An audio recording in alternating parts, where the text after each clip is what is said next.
Good evening. Welcome to another episode of the Hog Talk podcast, live from the Sterling Soap and Roastery Studios, part of the Believe in Buzz Radio Networks, where you can hear us on 106.7 in Central Arkansas. All live shows are presented to you by Arkansas Brewing Company in downtown Ozark. I'm Porter Hayes, and alongside me, as always, is Adam Hall. And we're also brought to you by Bet Online. Continues to be the fastest and easiest way to place your wagers, including live betting and your favorite casino and card games available to play from your phone. Head to the website or use your mobile device today. Get in on the action. Remember to use the promo code BLEAV for your 50% welcome bonus on your first deposit. Bet Online, where the game starts. And I was out of commission on Sunday, Monday. I was out of town for business, and I appreciate the guys filling in my spot. Adam, on that, and it seems like this whole thing, when you thought, Dave Van Horn said it, and we'll touch on baseball after the break, but he said, hey, I'm glad Cal's here. It's finally baseball season, but it just seems like the Kentucky fans, media, and one in particular that has a huge following, just cannot seem to cope. And we even put out a slogan, cope with Pope, a 2024 slogan for the Kentucky fans. They just cannot seem to just let go. Like they're turning into stage 5 clingers. They're crying about Arkansas fans being in their mentions, but every time something happens, they're in our mentions, and they're the ones that are. It's hypocrisy. Now that Cal's at Arkansas, now that Tyson's come to bat, now that you have all these donors coming to bat. Now Kentucky wants to say, hey, maybe we should cap the NIL. Maybe we should cap that. And it's similar to what Nick Saban did. Nick Saban just thrived on being that top dog in Alabama, getting anybody he wanted. Now that he's out of football, now he's in front of Congress or whatever saying we need to do something about this.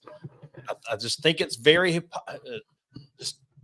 it's crazy that you have two of these blue bloods in their respective sports flipping script. Now the Rabbits got the gun. They don't know how to handle it. Well, it's been weird. Like, I feel like it dies down for a few seconds coming from Kentucky media, and then next thing I know, there's more popping up.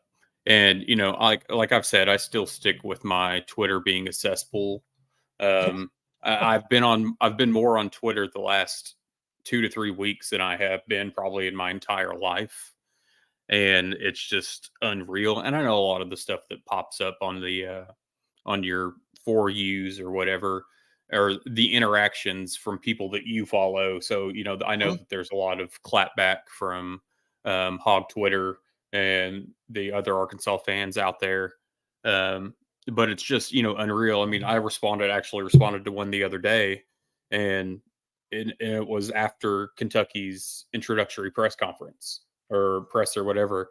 And Tristan Ferris posted, the crowd size at Mark Pope's versus the crowd size at Arkansas. Kentucky basketball is different, was his tweet. And I'm just looking at that and I'm like, so now we're going into, you're calling out a presser that was on a Wednesday night. I believe it was a Tuesday or Wednesday night, whatever it was, at Arkansas. And you're comparing it to a Sunday afternoon at Kentucky. So you're not saying anything about, it being in the middle of the work week for a lot of our folks. Y'all's is on a weekend. You had a little bit more notice, and and then we've seen Matt Jones of whatever that show. They're Matt Jones. They're Matt Jones. Yeah, they're Matt Jones. I mean, it's just constantly every day. And you want to talk about backtracking and playing both sides of the fence with him and his posts. It's constantly, we need to move on. They're not necessarily in those words, but like, we're better. Let's move forward, blah, blah, blah. And then the next thing you know, he's calling out stuff like Arkansas's NIL. Yeah. And it's asinine.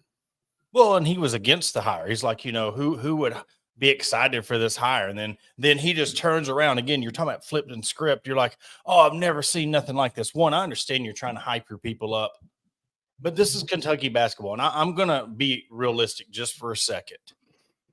But Kentucky basketball is one of the true blue bloods of basketball. If you're excited about a press conference for your coach and that's the best thing you've seen out of that program, you're just being petty, one, but two, get real. Like, come on, national championships and all the teams that they've had. And you want to, and my biggest thing was we got laughed at for having a press conference. Who does that for a coach coming in? And then all of a sudden, the very next day or a few days later, they do the same exact thing. I mean, Kentucky fans, we would never do that. We would never do that. And then, yes, and you're talking about Matt Jones. This dude's got over 300,000 followers.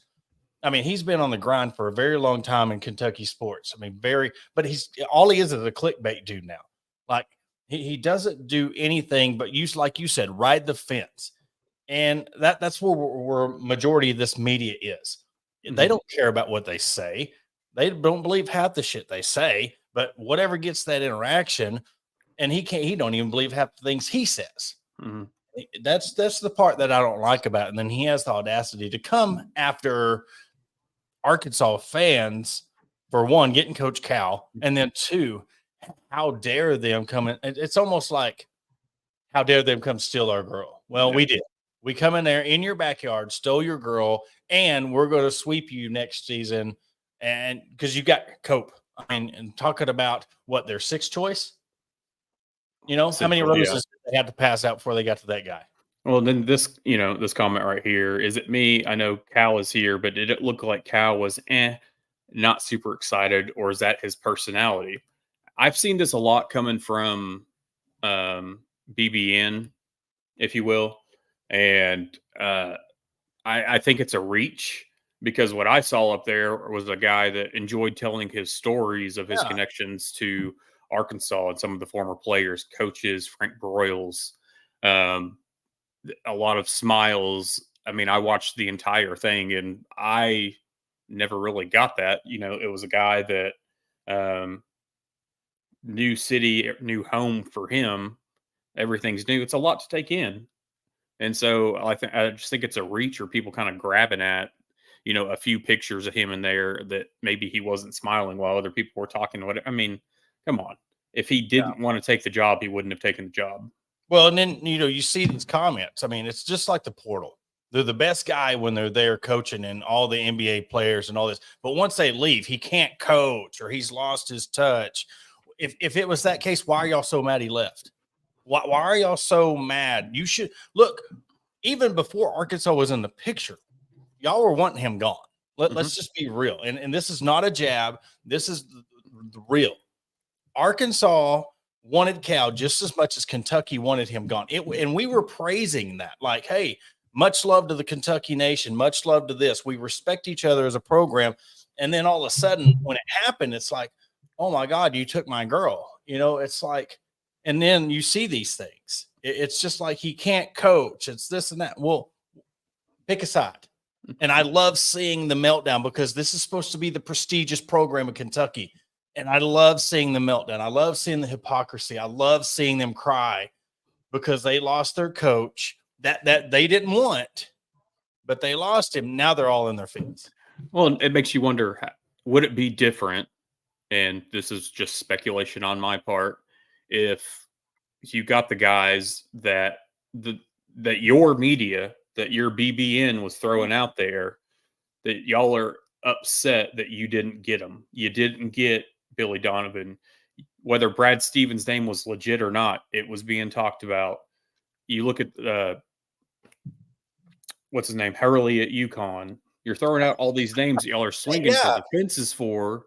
You didn't get it, and somehow now it's hate on. It's nothing but hate on Arkansas. When we spoke with Michael Beard, the night after it happened, I mean, I felt like that was very true in what he was saying, that it was just kind of like it was that divorce that went well.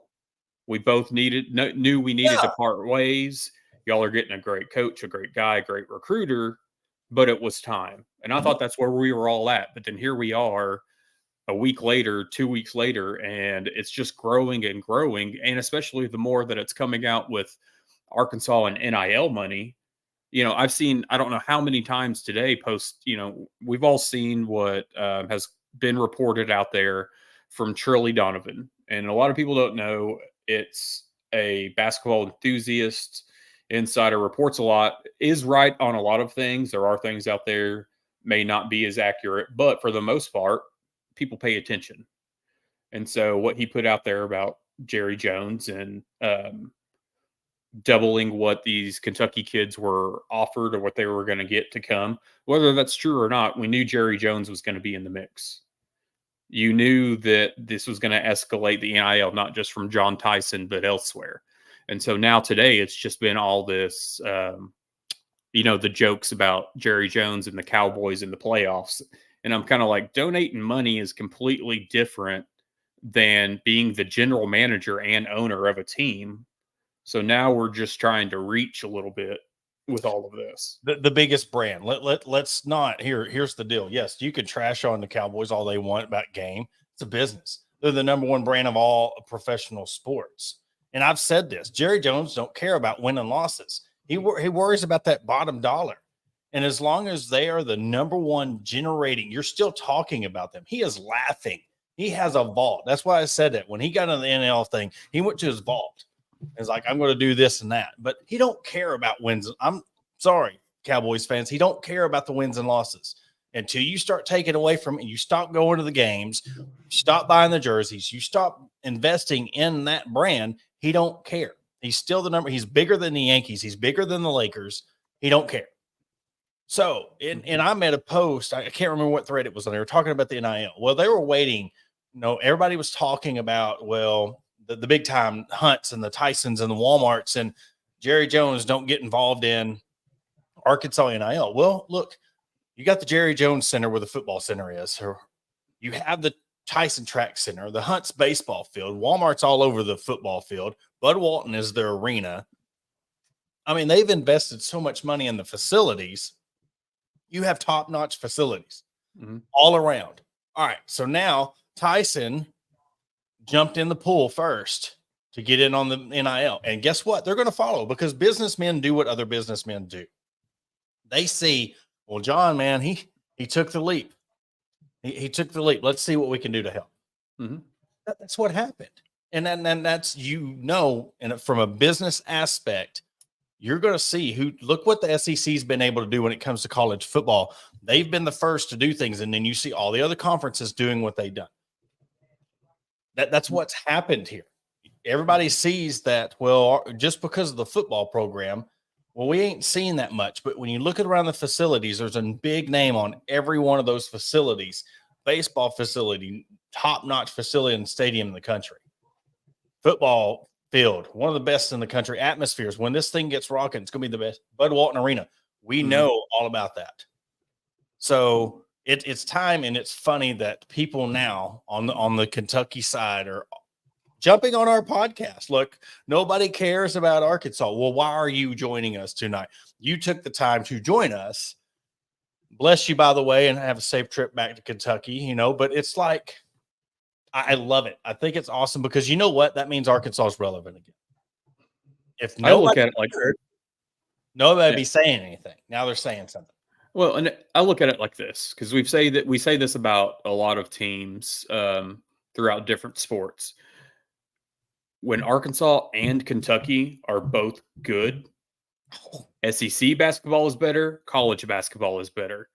So the last 5 years that we've been where we've been at with Musselman, and Kentucky's been where those games are intense all the way around. It's great basketball.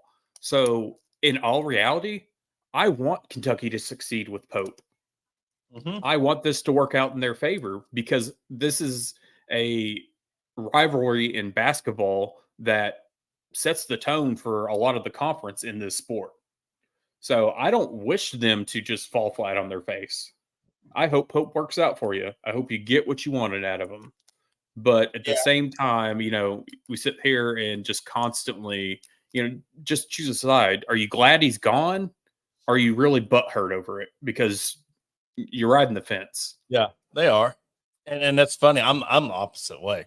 Just because I'm petty and the fact they've acted like they have, I want them to lose every game. I want them to be the new Missouri.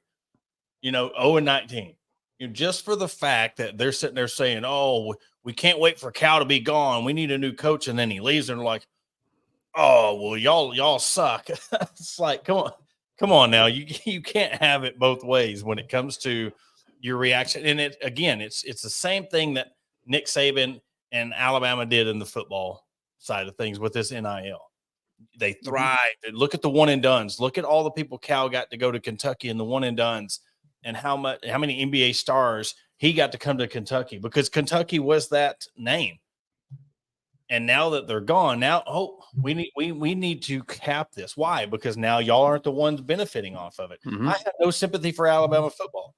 I think, and that's the thing. I'm in the minority of that. When Saban got and said what he done, and him and his wife got in there and was talking about paying the players, and we left because we didn't see it fit. They get paid that much. You made $11 million a year off of those kids. And you got and anytime there was a raise in college football, you got it matched. And now that it's too hard for you, kids are starting to get paid now. Now you want to bail. I just think it's hypocrisy, and now Kentucky's following suit.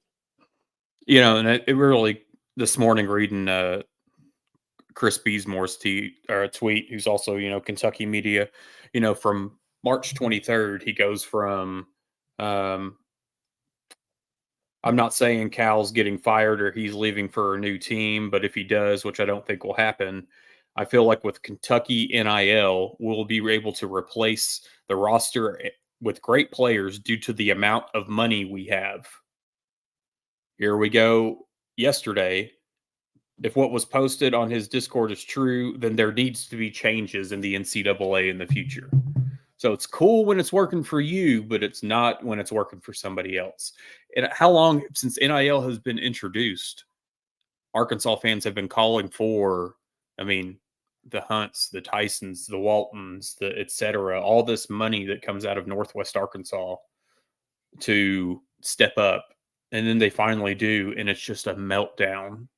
It's an absolute meltdown. Would it be a meltdown if it wasn't Calipari and they still offered up this money? Or is it, No, I think it just has to do with Calipari, the name, and now Arkansas is relevant. Arkansas is the one being talked about. And while we're doing that, we have breaking news. John Calipari has got his assistant, Kenny Payne, Arkansas has named Kenny Payne as the associate head coach. He was recently the head coach at Louisville and has been an assistant under Calipari. So that was the guy that we knew Calipari wanted. So again, Kentucky fans are probably going to throw a big fit about that one too. But he's named his first assistant coach, huge addition to his staff. And especially when we know, we can't get too ahead of ourselves. Adam, we know it's still a tall task. We know we're not saying that Arkansas is immediately going to go to a Sweet 16 or Elite 8 year one. I don't have those expectations. It could happen depending on his roster. But you can't sit there and look at the roster today and be like, hey, this is a Sweet 16 team. But when you look at everything that's transpired, I think there was a comment. I didn't put it on here. Yeah. Sleeping giant in Arkansas is wide awake. This is from a team that 2 years ago, had a 3 Sweet 16 Elite 8 run. So it's not like this team's been NIT, and then you bring Cal in.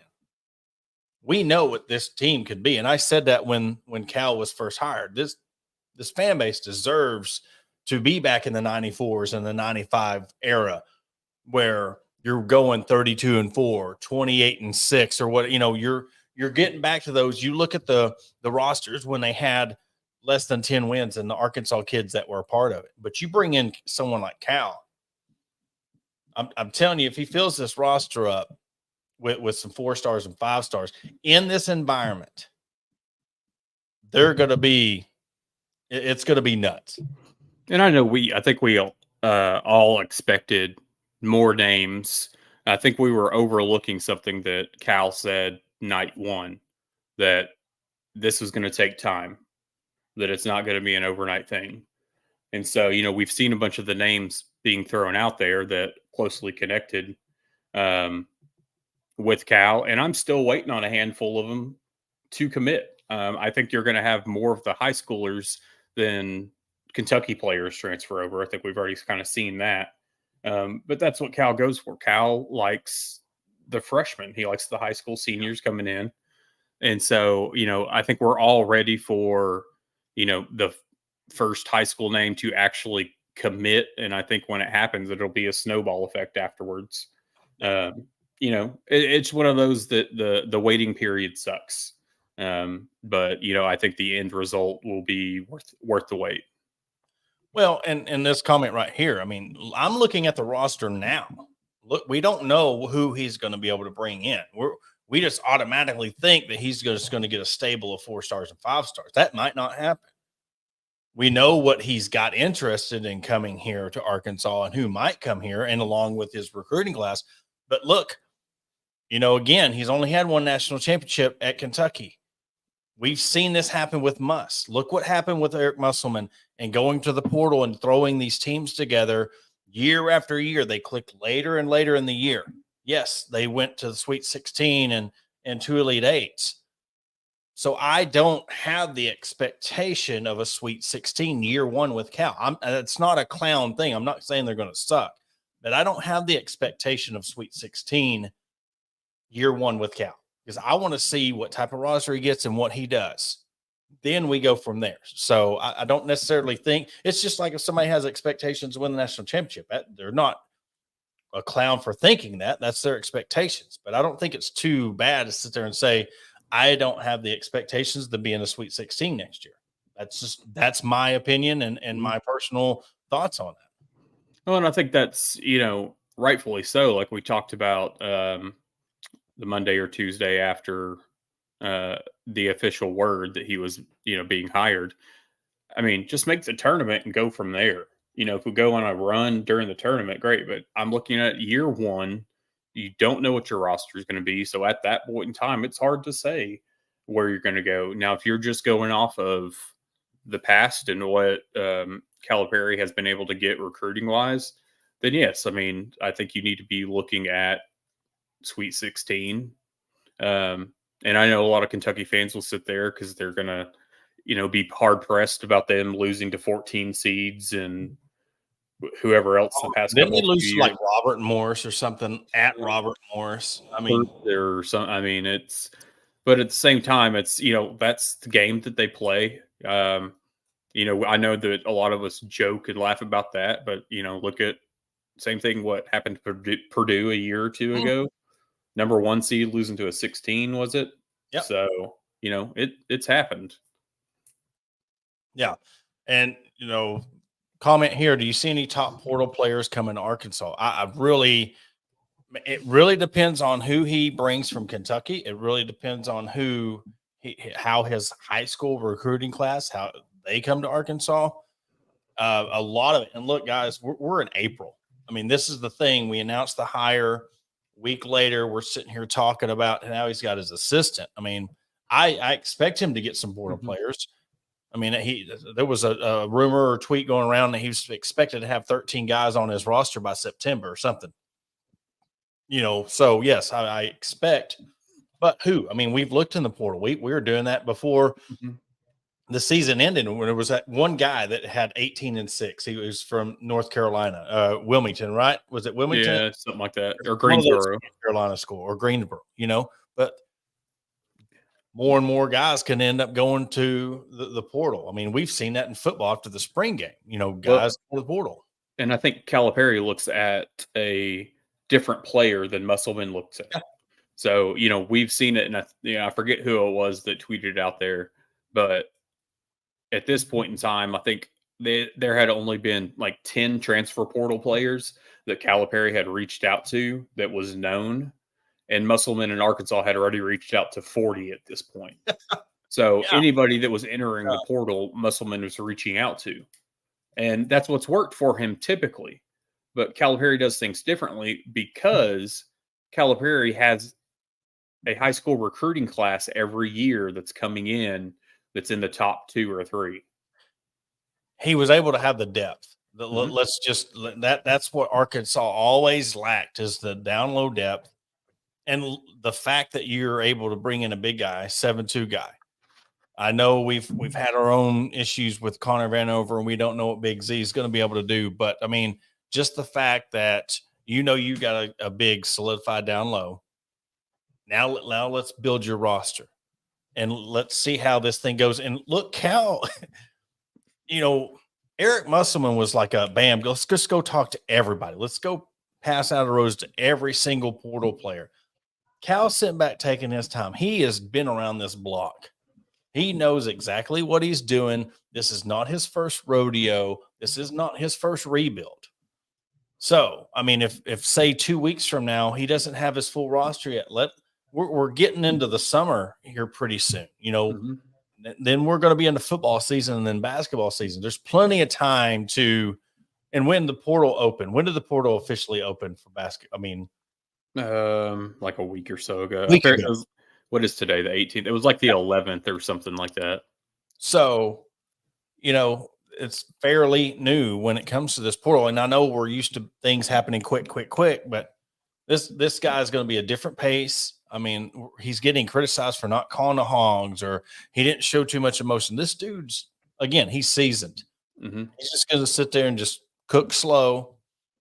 Let him cook slowly, and you're going to see this monster be born, and it's going to be a lot of fun. Well, and, looking at some of the players that he has contacted, I know there's all the talk of the portal, and I thought it was a bigger deal that yesterday he flew down to Florida to meet with Liam McNeely, the 5-star out of Montverde. That's more important to him at this point, is going to touch base. And, the only scheduled visit that McNeely has currently is with UConn. I know that's basically that's what's in our way of landing McNeely from things I'm hearing and whatnot is UConn, which is rightfully so, understandable. But, Calipari's jumping on a plane to go see him. Flip side, Mark Pope is having a Zoom call with him. And I saw again yesterday, people's like, well, he just got hired and he's still trying to find his staff. We just hired our associate head coach. So Calipari's in the same boat. I mean, it's one of those things. He's no players. He has no players on his roster. But he's going after the guys, and he wants to see them face to face that he has the most interest in. So that's just like he went to the Overtime Elite workout, which I know there was all sorts of coaches there because Overtime Elite kept pumping out videos of the coaches that were there. Then when Calipari showed up, and I mean, he made it a point that he went and saw his guys that had decommitted from Kentucky so that they knew, hey, I'm here. You're going to notice the biggest difference. You touched on something. The biggest difference between Musselman and Calipari. Musselman would go to these games. He would do all these appearances. He would go to every concert. He would try to make himself the spotlight. Nothing wrong with that. Calipari just walks into a room and he's automatically the spotlight. That's look how he went to that Overtime Elite thing, was talking to the girls basketball players, and everywhere he went, the spotlight was on him. He don't have to try. He just walks into a gym and there's John Calipari. So that's the biggest difference is and again, it's not a knock on Eric Musselman at all in his personality. He was trying to grow himself and grow the brand of Arkansas. We respected that because it was getting Arkansas noticed. But you don't get noticed on this level when you have a coach like Coach Cal that just walks into a room and he's the first thing they talk about on SportsCenter. Mm-hmm. I'll be curious to see how everything that first time that the celebs do start rolling into Fayetteville will kind of be a weird experience. Because we're used to former players or former alumni, but I guarantee you it's going to be a sight the first time Drake comes to one of the games and sits front row. Anthony Davis, yeah. And that's the thing too with a lot of the former players. And this is not a knock on Kentucky by any means. This speaks to the relationship that Calipari has with his former players, that a lot of these guys are going to go see Calipari. And yes, that means at Arkansas. Yep. They're still possibly going to come back and visit Kentucky, but they're going to come visit their coach. I can't Because remember he who is- it was. I can't remember who it was that said that. I think it was Chuck Barrett was talking about you're going to walk into Coach Cal's office and you're going to be starstruck. You walk into his office, you're like, oh, that's so and so. I mean, that's the type of people he's going to bring in. 100%. And I mean, I think DeMarcus Cousins on his, just said it perfectly. Arkansas is going to be basically the hot ticket. Arkansas is going to be on television every night. It's basically your Coach Prime effect in college football, but with college basketball. Yep. It's the Calipari effect. That's what he brings. And I mentioned it, right after the news and the hire and all that. It's not just the players and whatnot. You're talking Nike is going to step up their apparel for Arkansas because of their relationship with Calipari. I mean, there's multiple businesses that are now there. You're going to be seeing Arkansas more and more because of the relationships that Calipari has. So we're already a Nike school. You're going to start seeing player edition shoes in different colorways that other schools aren't going to get. You're going to see more of the basketball team apparel that comes out. I mean, there's going to be a lot come basketball season. Well, we joke too, just how Wright's Barbecue really jumped to the forefront of helping other businesses out.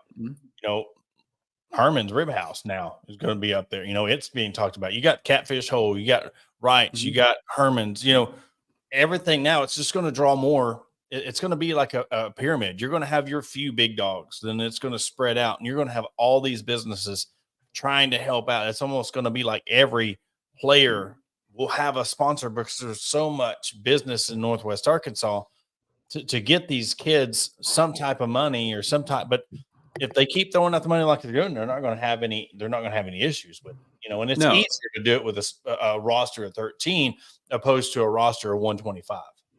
Well, and I was looking at and I forget the player's name, but we're talking about NIL deals, and so let's just not bring in John Tyson to the mix. The players that Calipari brings in, I mean, they're getting deals with which I know we're both Nike schools, but these players are getting their own deals with Reebok. They're getting their own deals with these national brands. I mean, we've seen the car deal, not just the car dealerships, but the car brand deals. We've seen, we're starting to see the private jet deals happen with a couple of the quarterbacks. Yeah. But you're seeing these players get their own deals with these bigger brands, Powerade, Gatorade, Reebok, Converse, that's out of the realm of, and this is no shot to anybody that has donated or struck a deal with any of Arkansas's former players, but there's a big difference between getting a NIL deal with Reebok versus getting an NIL deal with Casey's General Store to promote their breakfast pizza. Yeah. That's what we were dealing with. And I know, look, we got off, but we were just calling out the obvious. You said it. I mean, there was a lot of people, business wise, that were upset with what we were saying, but it's just like, it's not a knock. We appreciate the help, but it was like, it was the timing. Now look what's happening. Now get everybody in. I guarantee you do a percentage of how many people would donate $25 a month now opposed to a month ago. I would love to see that percentage increase of if you polled a month ago compared to now. It's all about the timing. Nobody wanted to hear that then. I didn't want to hear that then. But as soon as all this stuff happened, I'm like, hey, I might pledge myself. It's all about, you get excited. You see promise. It's the investment. What am I investing in? Bobby Petrino with the football program has promise. Coach Cal and his NBA studs has promise. Dave Van Horn, you have promise year round to invest in this athletic program, along with all the women's sports that are going on and their success. There's reason to invest now. That's what it all comes down to. And I know it was kind of brash and it seemed like we were knocking on the businesses and stuff. But at that point, it was like, why would I give my money when what am I giving it to? 4-8 football program and an 8-10 basketball program, or 1 and whatever, how many 4 and whatever they went in basketball. And I'm talking about SEC play, that's what we were looking at. So, but we're going to go ahead. No, I was just saying the timing of a lot of the stuff by Edge. I mean, obviously what they do is appreciative. It's Yeah. just it really comes down to just reading the room, that when things are down and out, especially during the time of Musselman leaving and that week or however long it was, seeing every few days stuff about Edge, and it's just like, what am I donating to right now? We don't even know who our coach is. Mm-hmm. So Yep. Well, we're going to take a quick commercial break. After the break, we'll wrap up the NIL talk, basketball talk, and then we'll jump into baseball, the gymnastics team, softball. We'll talk about the week that was, and then what's coming up for the Razorback Sports to wrap things up. And we'll also introduce you to one of the newest professional programs, semi-pro program in Fort Smith, the Fort Smith Marshals, about their upcoming season that starts on May 23rd. They're going to be releasing some of the players. They released some tonight at 7. So we'll talk about that after the break. Attention DIYers and home improvement enthusiasts. Are you searching for the right tools and the supplies to tackle your next project? Look no further than Mentor's Hardware Store. With locations in Ozark, Alma, and Clarksville, our vast selection of hardware and building materials is sure to have everything you need. Whether you're fixing a leaky faucet or building a new deck, plus our knowledgeable staff is always on hand to offer expert advice and guidance. And with our competitive prices and convenient online ordering, Mentor's Hardware Store is your one-stop shop for all your DIY needs. Visit us today and let's build something amazing together. Are you in need of legal representation? Look no further than the law offices of Robertson, Beasley, Shipley, and Robinson. As the oldest law firm in the River Valley, we have been serving our clients for over 100 years, with locations in Ozark, Fort Smith, and Springfield. Our experienced team of attorneys provide expert guidance and advocacy in a wide range of legal areas, including personal injury, family law, criminal defense, and more. Trust in our history and experience to the results you deserve. Contact the law office of Robertson, Beasley, Shipley, and Robinson today at 479-782-8813. That's 479-782-8813. Are you looking for a place to grab a cold drink and some delicious food? Look no further than Arkansas Brewing Company. Located at 201 South 1st Street in beautiful downtown Ozark, our establishment offers a wide selection of craft beers and tasty eats. But what sets us apart is our welcoming atmosphere and friendly staff. At Arkansas Brewing Company, you'll always feel like part of the family. So visit Destiny and Christopher Brockett and staff today and see for yourself what makes us the go-to spot for locals and visitors alike. Arkansas Brewing Company, come for the drinks and stay for the friends. Searching for premium brewery products that will take your daily routine to the next level? Look no further than Sterling Soap Company. Our handmade soaps, aftershaves, and balms are made with only the finest ingredients that give you the ultimate grooming experience. With a variety of scents to choose from, there's something for everyone. Plus, our products are crafted in small batches to ensure the highest level of quality. So why wait? Visit www.sterlingsoap.com or visit our retail store at 16 West Walnut Street in Paris, Arkansas. Shop our collection and discover the difference for yourself. Upgrade your grooming routine with Sterling Soap Company. And welcome back to another episode of the Hog Talk podcast. And just wrapping up the old NIL talk, we're going to see uncharted waters when it comes to, and we've said this many, many times when it comes to NIL. It's good that we're leading the charge. You know, Arkansas was the very first school to have that collective agreement. And, you know, they fell behind the 8 ball. They dropped the ball and couldn't just seem to get things going. And I know a lot of it was because they didn't have the big money donors promoting the school. But, you know, you have schools like an Auburn that has the one big booster, you know, Nike, Phil Knight, Maryland, Under Armour. You know, you have that one guy. Arkansas has 4 to 5. There is no reason, that you see what they're doing. That's awesome. And I do not want to hear for the next 2-3 years, as long as Cal's here and as long as this money's pouring in, well, why aren't you doing more? They are pouring more money into this program and facilities and now NIL than any program in the country that we know of. And look, this 4 or 5 million is just what they're reporting.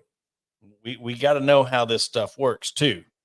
How much is really going into these pockets? How much is really going into this stuff that can really build this athletic program. And again, when it comes to the football thing, I touched on it before the break, Adam.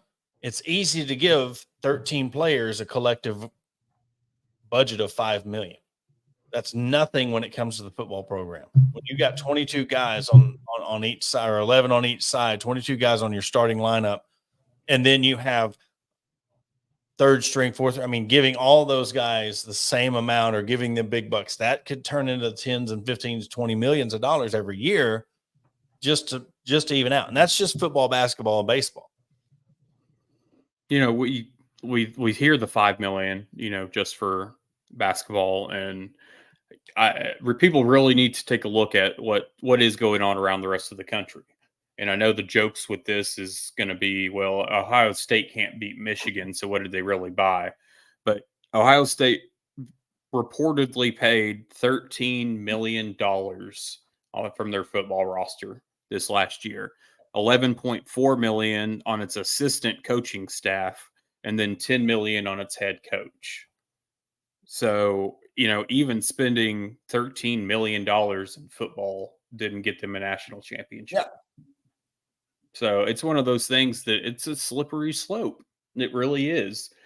We've seen it with all the reported numbers that has come out over with Texas A&M football over the last year or two, that, they're spending $30+ million and they're finishing 8-4, 9-3, or, whatever it is. So for Arkansas, yes, we were in uncharted territories. I think you're going to mix a good coach, great coach, national championship winning coach with the money.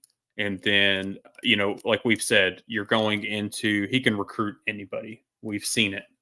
But I think too, he's now going to get those top Arkansas kids when they're here, those high school recruits when they're here. Because let's be real. We all, I think, were a little bit hurt, or at least I know I was, because I'm still a little bit salty on it, that Malik Monk ended up going to Kentucky over Arkansas. Yeah. And, that's one of those things that, hey, let's try to rectify that to where Cal doesn't let those guys leave Arkansas like that. Yeah, and look, there's still going to be those players that just don't want to go where everybody else was going. Look, when I made my college choice, at Ozark, everybody went to West Ark, which is now UFAS, and Arkansas Tech. The majority. I didn't want to go there. I didn't want to go where. Why do I want to go from high school to just seeing all my high school people at college? I didn't want to go there. I was going to go to South Carolina and go to a college out there, and I was going to live out in South Carolina, my dad's side of the family. But my mom was having health issues, so I needed to stay back home. So I went to Connor State, which is a small community college out in the middle of a cow field in Oklahoma. Really, really good baseball program. And a couple, Mason Jones, Orlando Cook. I know that name's kind of iffy to throw around the razor, but they Connor State's a name known in the basketball and baseball world. But I went there because I didn't want to go close. And you're going to have that. You're going to have that one guy who wants to go to a school and make a name for himself. Or, he sees this stacked lineup. Where's my playing time? We're going to go. We see all this. Guys who aren't starting, they're jumping in the portal. That's their right. So don't get mad even when you have a guy like Cal. You look at this roster as a whole, and if you got 4 and 5 stars up and down, and you're bringing in national talent, you're going to miss out on some of the guys. So he's not going to just be the cure-all. You're going to get some guys that you probably wouldn't, but you're still going to get those recruits that want to go somewhere else. Yep. And it's one of those, I think like I said earlier, we're just all waiting for that first domino when it comes to the high school guys to see what's going to happen.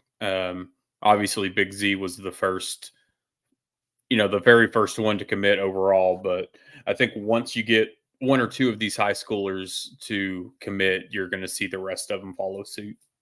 Yeah.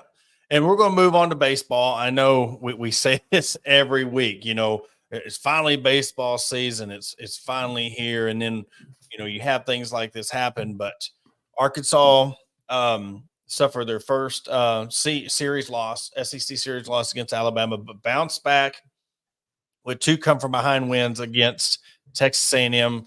I believe they were down 7-1, 7-0 Mm-hmm. in the first game, come back, and that was a very, very exciting game to win that one. And then, of course, you won last night, and they have South Carolina coming up. And you had mentioned before the show that South Carolina is going to pull an LSU Mm-hmm. and, not pitch their starter in game 1, and again, I don't know if it didn't work out for LSU, so I don't know if it's going to work out for South Carolina, but we'll see. Yeah, I mean, I guess I kind of get the mindset of it.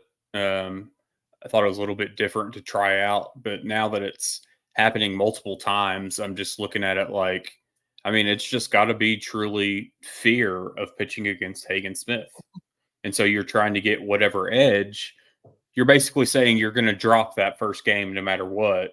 So you need to put your best pitcher to try to come back. I mean, I get you're trying to play chess or whatever, but at the same time, it's just kind of like I look at it like you're fully admitting that you don't trust your guy to go out and outperform Hagen Smith.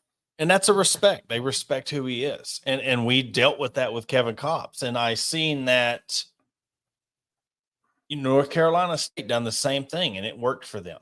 They just gave up that first game. Remember, it was a run rule. It was, Arkansas just crushed them game 1. And then they turned around and flipped script and ended up taking the series. Mm-hmm. That's what they're trying to do. And again, the difference is now you have the pitching behind them that you can now. Yeah, we got Hagen Smith, but you also got Tiger. You also McIntyre. You also got a Frank Fisher. You got just a stable of pitchers behind him that, you might want to take game 1 loss, but look, it's no guarantee that, but Alabama just did it. Alabama beat Arkansas in the series. So, we know it can happen, but I don't know the mindset of just like, we're not going to pitch. You're giving Arkansas an edge every series when you do that mentally. Mm-hmm.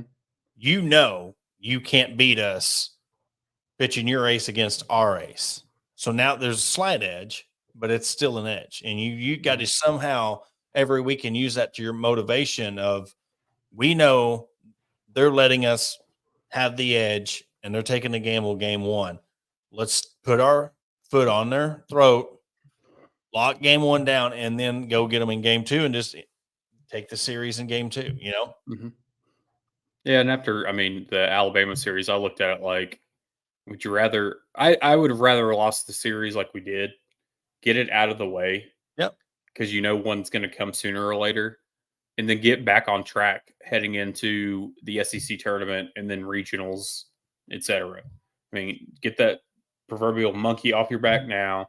Even struggling against Texas Tech, the previous 2 games, because let's all admit that was a struggle. It's a struggle to watch, and I'm sure it was a struggle for the players playing. But work through this stuff, get past it, see where your weak areas are, which, I would say with Texas Tech, it was a little bit it was pitching and hitting. It was just on both sides of it, but work through it and then get ready to go for the postseason. Yeah, you're going to have adversities, and that's what you need. You need those adversities. Look at the Texas Tech games. You turn around, you bounce back, and you win both of those games, especially the first one. You're 27-1 at home, and you're 27-1 at home for a reason. But you see that this team has to be a complete team to win it all. Mm-hmm. And you got to hit, but you can't. You can't just expect every game to be able to come back. You want to, but you got to jump out in front. You really got to get those sticks going. But yet, again, you can't just rely on your pitching, because guess what? You go down 4-0 on a grand slam, or somebody gets a good barrel on the bat. Now you're down 3-0. You just cannot overcome that. They've proved now that they can. against Texas Tech, which again, when you're talking about baseball, this can happen in a regional, this can happen super regional. So you're having these instances where you're battling back. That's what makes championship teams. You Mhm. can cruise through the season, never facing an adversity, and you don't know how, and then it's a shock. Wait, this ain't supposed to happen. What's going on here? And then everything falls apart. If your bats are relying on your pitching and then your pitching fails, the bats don't know how to react. If your pitching's relying on your bats and then your bats fail, your everything just falls apart. So having that solid foundation of both, where you have the balanced offense, and if this thing again, we've talked about it, if it keeps rolling and they really start clicking on all cylinders, they have a strong chance to make a run in Omaha. And it's crazy to think that we're almost 40 games in. I mean, it's almost May. I feel like the season just started, but here we are. I don't know if it's just the timing of everything or playing 4 to 5 games every week, just makes it speed up a little bit more. But I'm ready for the SEC tournament to get here, just because I think we're all ready to get to the postseason play to see if they make it back to Omaha.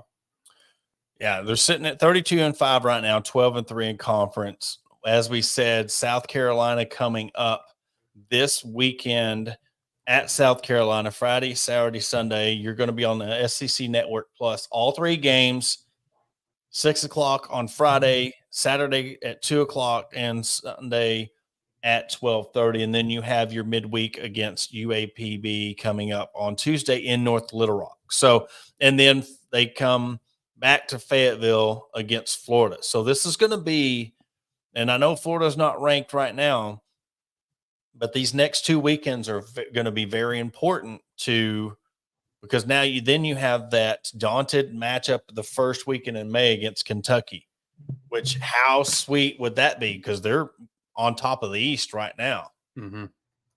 You go into Kentucky and sweep that. Boy, you talking about being insufferable. They wouldn't know. I mean, that's going to be a low key interesting matchup because of everything that's happened. I would love to be able to see if they don't move one of these games. And I'm very disappointed that none of these 3 games are on the SEC Network or anything. It's all SEC Network Plus. And I don't know who we need to talk to about marketing or getting these games, but you have the number 1 team in the West and the number 1 team in the East coming together, and you're going to put these games on the SEC Network Plus. Well, not only that, which time will tell because we still have a little bit ways. It's the number 2 and the number 3 team in the country. Yeah. I mean, That's not just ridiculous. not just 1 and 1 in the East and the West. You're talking about a top 3 matchup in the entire country. I mean, that should be every night or every day, depending on the times. That should be national television.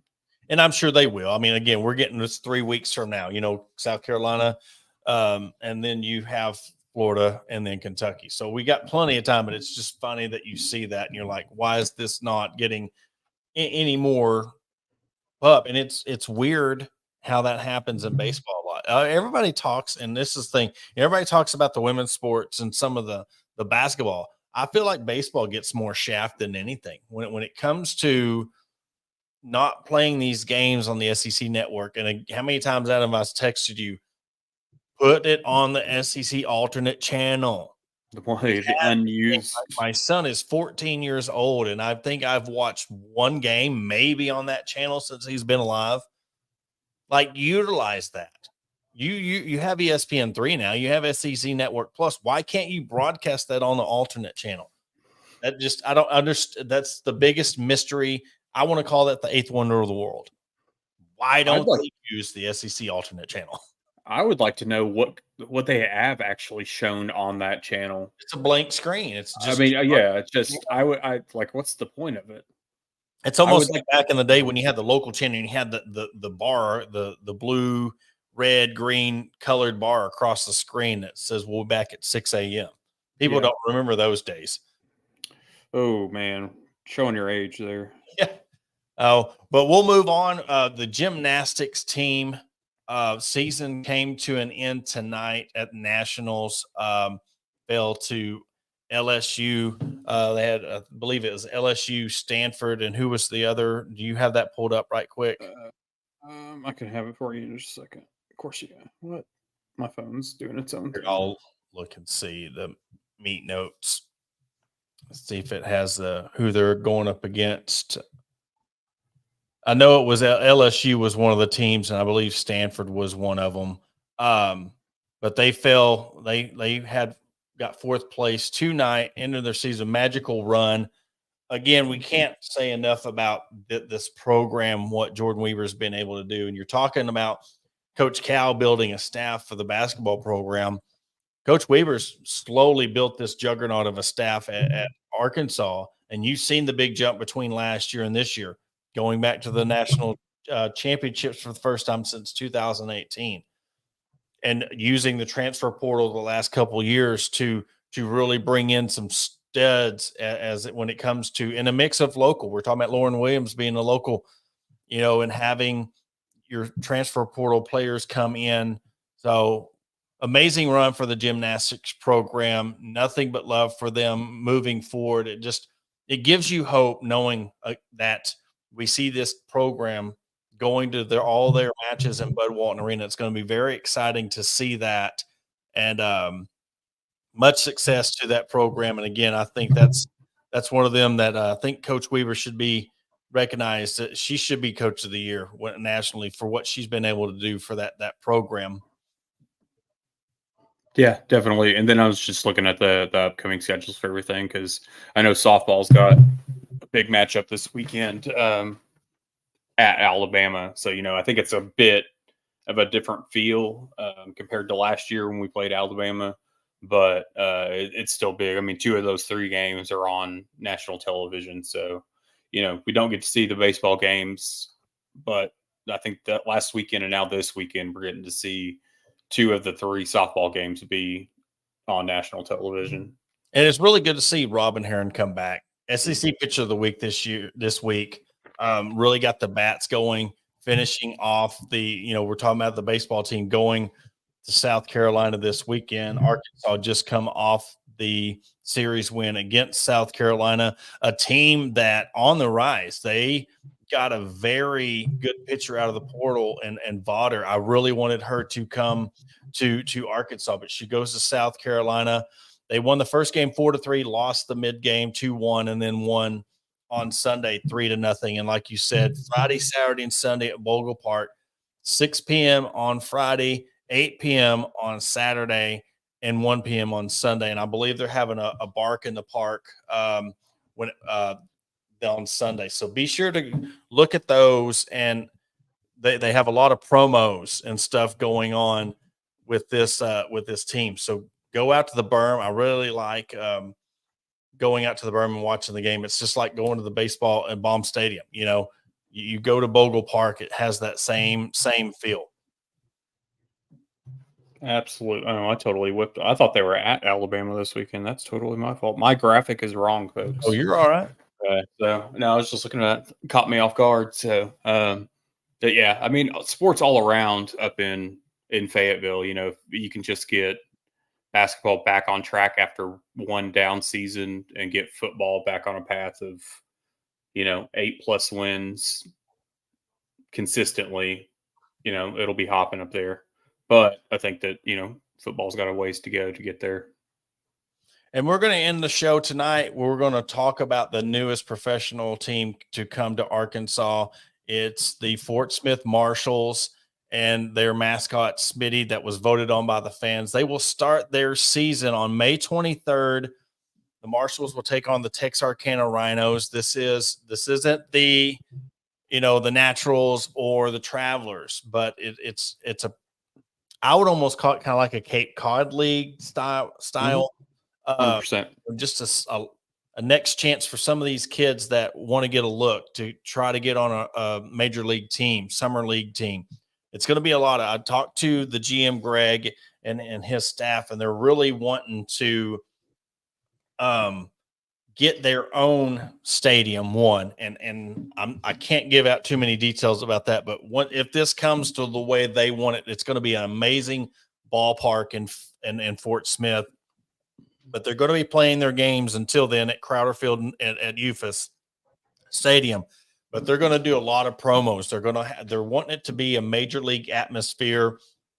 Come out. Season tickets are on sale. You can get single game tickets. Go on the website here. They're dropping the roster as we speak.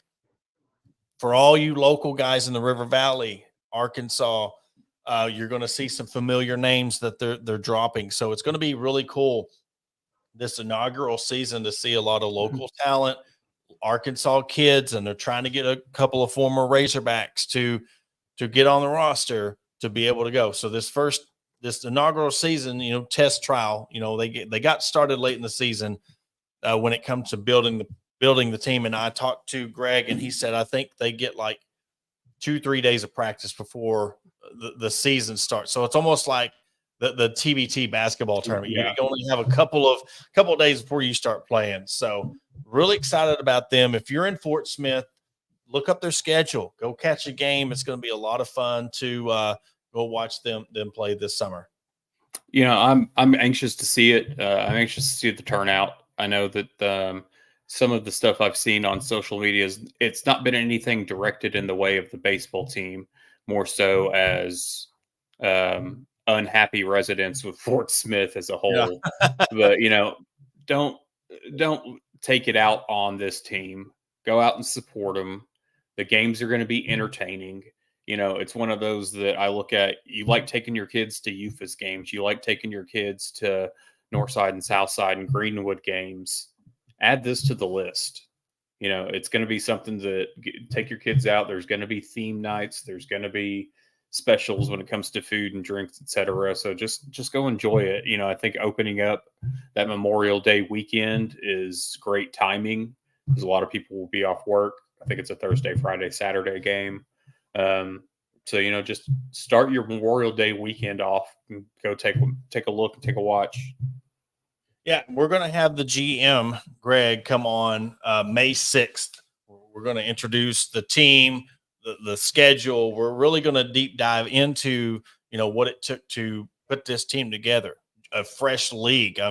The commissioner of the league. This is brand new for a lot of teams. So we're really excited to have Greg on and talk about the program. But Adam, if you ain't got anything else, I'll wrap it up.